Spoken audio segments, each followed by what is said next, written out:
All right, guys, kind of a lengthy list tonight. Remember, it's Thanksgiving week. Try to get your money in the first hour, 90 minutes or so, and things are really dying down after that. Very low volume, so it's always tough to day trade in low volume environments. But we should be able to root out one or two every day, and that's really all you need is a couple good trades a day to make a living, right? So this is U.S. Steel, the letter X. Now, there's nothing very pretty here. It's I don't know if it's even, like, if you go to the weekly, this might be darn near all-time lows.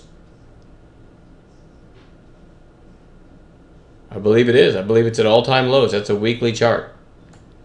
So let's go back to the daily. But I don't know, what is it? But 3 weeks ago, maybe almost a month ago, this was 13.48, and now it closed at $8 today. Closed at its lows. But this little shape. If you loosely connect the tops of these candles, and then you look at the shape change here, a lot of times you can get a nice reversal.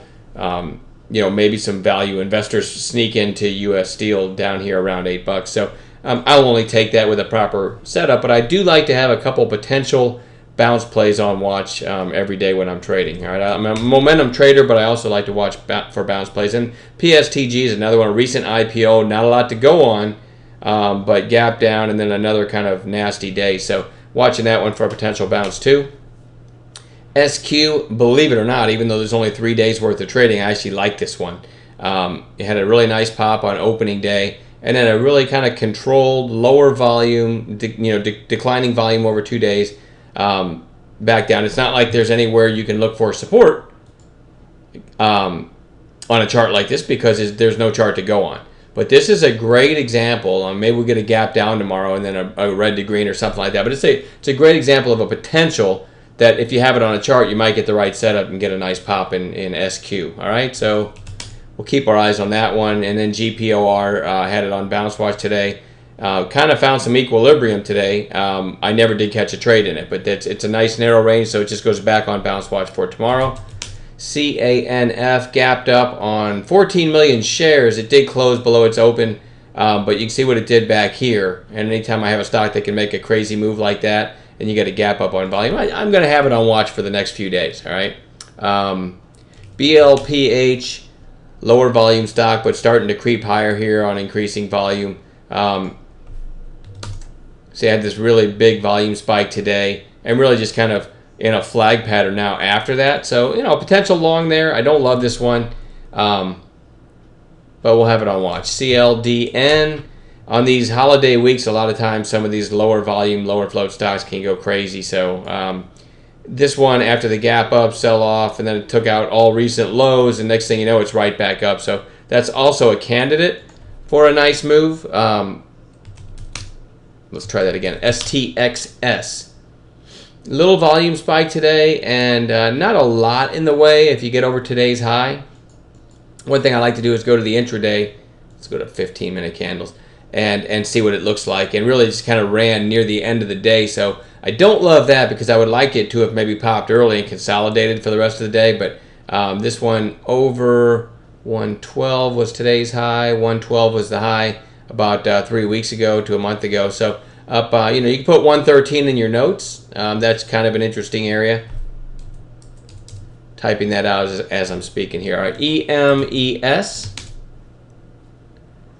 Didn't really do much today, and again, I think this is a holiday thing. It was pretty decent out of the gate, and then flagged all the rest of the afternoon just sideways. So the high today was 610, I believe. Let me double check. Yeah, 610.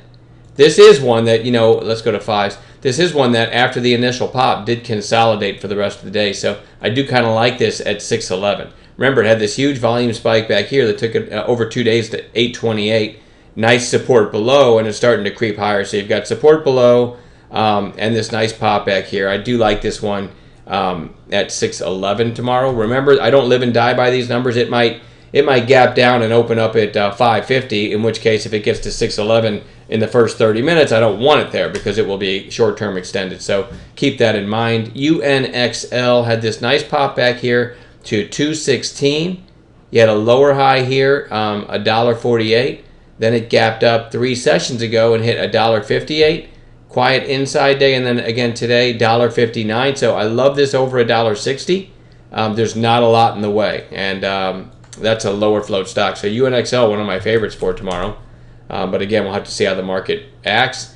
AVXL, this is just a recent, let's go back to the daily, a recent crazy mover here, then it tanks, and then it gets this massive volume day that was almost 35 million shares. Then a gap up, and now it's chopping around sideways. So this one seems like it needs some time, to go sideways or pull in or something. But if it can get up, you never know. It might gap up tomorrow or gap down. We don't know. So, but if it gets up over today's high, 637, there's not a lot in the way of that recent high. So I still want to watch it. Looking at the daily, though, I got to say I'm not in love with it. I feel like it still needs to come in a little bit, considering it was almost $3. It was almost half the price it is now just 4 or 5 sessions ago. Okay, but it doesn't cost me anything to have it on a chart. OHRP, this is kind of an interesting one. Big volume back here, and over the course of a few days worked its way up to 434. You got a big gap back here. Whoops, sorry about that. All right, then you had a lower high. Then you start to take out this lower high. And then, let's see, yesterday, actually today was Monday, so this would have been Friday. This hit 403. So I really like it over Friday's high of 404. Today's high was 385. So 386 is one catalyst, and I like to write these numbers down. So in my notes I put 386/4.04. So those would be in front of me. If you get up over 403, there's really not, this maybe makes a run up to 434 and then maybe up into the gap. So this is kind of a quiet setup, though. I like to focus on things that have had recent passion, all right, recent high relative volume, and you don't really have that here. So that's one reason why, even though I love the chart, and this is something I teach my members, I can love a chart, but if it hasn't had recent volume and passion, recent high relative volume, when I say recent, I really mean in the last week, no matter how much I love a chart, I don't really love the trade, or I don't take a lot of size on the trade, because you need that. It saved me a ton of money not playing chart patterns just based on chart patterns.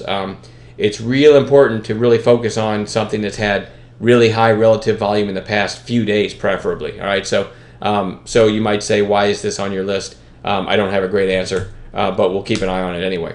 And then speaking of recent volume and passion, GENE made this big move back here.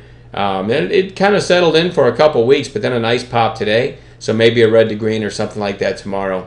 And hopefully we'll find some gappers in the morning as well. Remember, try to find your trades early, and holiday weeks are very, very thin. So I always lower my profit expectations, and I try to lower my position size as well whenever I'm trading anywhere near a holiday. All right, enjoy the rest of your night, and we'll talk to you tomorrow.